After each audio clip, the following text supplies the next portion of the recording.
Hello बच्चों, class 10 lecture number 2 में आपका स्वागत है। हम पढ़ने वाले हैं क्वाड्रेटिक इक्वेशन। क्वाड्रेटिक इक्वेशन क्या होता है? कोई भी equation AS² plus BS plus C equal to 0 के फॉर्म का होता है तो वो क्या होता है? क्वाड्रेटिक इक्वेशन होता है। इसमें एस तथा मैक्सिमम पावर क्या होता है? एस तथा मैक्सिमम पावर अर्थात वेरिएबल का मैक्सिमम पावर क्या होना चाहिए? तो होना चाहिए। तब आज हम पढ़ेंगे तिथि द्विघात समीकरण की प्रतीति। तिथि द्विघात समीकरण की प्रतीति लिखाना। तिथि द्विघात समीकरण के मूलों की प्रतीति लक्षण और विशेषताएं त्याग करना। तब तिथि बच्चों मूलों की प्रतीति विशेषताएं और लक्षण तिथि 1 के हिसाब से लिखाते हैं। तिथि 1 प्रॉपर्टी होता है डिस्क्रिमिनेंट विविधतर। क्या होता है? विविधतर। D बराबर P² माइनस 4AC, यही क्या होता है? फार्मूला होता है लिखाने का। D बराबर P² माइनस 4AC। तो यहाँ पर B होता है वो क्या होता है? S तथा कोफिशिएंट होता है। और A क्या होता है? S² कोफिशिएंट होता है। और C क्या होता है? कांस्टेंट होता है ना। तब सबसे पहले अगर D बराबर P² माइनस 4AC 0 से बड़ा आए पॉजिटिव वैल्यू आए और D क्या रहे? पूर्ण वर्ग रहे, तो उस केस में मूल क्या होते हैं? मूल वास्तविक होते हैं, परिमेय होते हैं और असमान होते हैं। मूल क्या होते हैं? वास्तविक होते हैं, मूल वास्तविक होते हैं, परिमेय होते हैं और असमान होते हैं। अतः D की value T equal to P² minus 4AC greater than 0। D तब T क्या होते हैं? पूर्ण वर्ग न हो तो मूल वास्तविक होते हैं, अपरिमेय होते हैं, असमान होते हैं। D बराबर P² minus 4AC equal to 0, तो मूल वास्तविक होते हैं, समान होते हैं, परिमेय एवं अपरिमेय दोनों हो सकते हैं। फिर अगर D equal to P² minus 4AC less than 0 हो तो मूल क्या होते हैं? काल्पनिक होते हैं। मूल क्या होते हैं? काल्पनिक होते हैं। अर्थात D की वैल्यू ऋणात्मक आए तो उस केस में मूल क्या होते हैं? काल्पनिक होते हैं। ऐसे भी बोल सकते हैं P² minus 4AC greater than equal to 0 होता तो मूल क्या होता? काल्पनिक वास्तविक होता। मूल क्या होता? वास्तविक होता।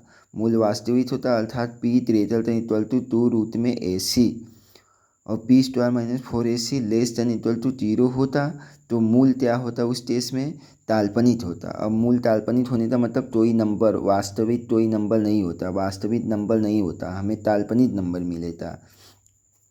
हमें क्या मिले थे? काल्पनिक नंबर।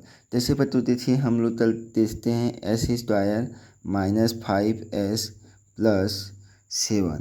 अब हमें इसकी प्रतीति लिखाना है। मूल वास्तविक है कि काल्पनिक है? मूल वास्तविक है कि काल्पनिक है? तो हमें क्या करना पड़ेगा? तो पहले इसकी तुलना करना पड़ेगा। A बराबर क्या है? 1 है और B बराबर कितना है? -5 है और C बराबर कितना है? 7 है। अब हम D लिखा रहे थे। T क्या लिखा रहे थे? P² minus 4AC। तो बताइए बच्चों P क्या है? -5 का होल स्क्वायर माइनस 4 टूडे A की वैल्यू क्या है? 1 है और C की वैल्यू कितना है? 7 है। तब कितना होता है? -5 का स्क्वायर क्या होता है? तो 25 होता है था। -7 तो 28 कितना आया था? -3। ये क्या है? निगेटिव। अब निगेटिव मतलब यह लेस देन क्या है? 0 है। अतः मूल क्या है? अतः मूल क्या है? काल्पनिक है। मूल क्या है? काल्पनिक है।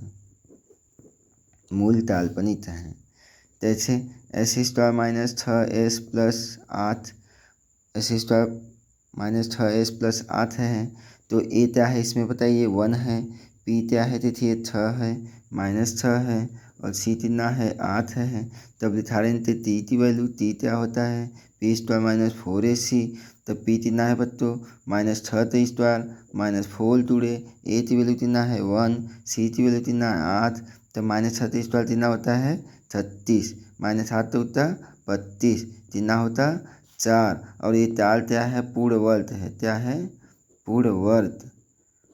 तब मूल क्या होते? मूल क्या होते? मूल वास्तविक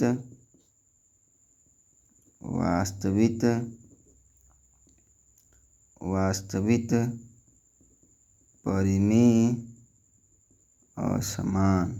क्या होता? मूल वास्तविक होता, परिमेय होता और असमान होता। जैसे एक क्वेश्चन हम लोग और लेते हैं, जैसे 5s² प्लस 10s प्लस 5, इसको हमें निकालना है। मूलों की प्रतीति क्या होता है, तो a की वैल्यू कितना है 5 है, b की वैल्यू कितना है 10 है, c की वैल्यू कितना है 5 है। तब क्या होता है d बराबर b² माइनस 4ac, तब d बराबर b कितना है बच्चों 10 माइनस 4 टूडे 5 टूडे 5, तब d बराबर कितना होता है 100 माइनस 5 25 तो 25 चौथा 6, तो कितना 6 माइनस 6 कितना होता है था 0।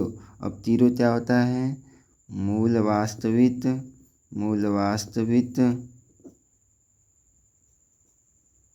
समान, मूल वास्तविक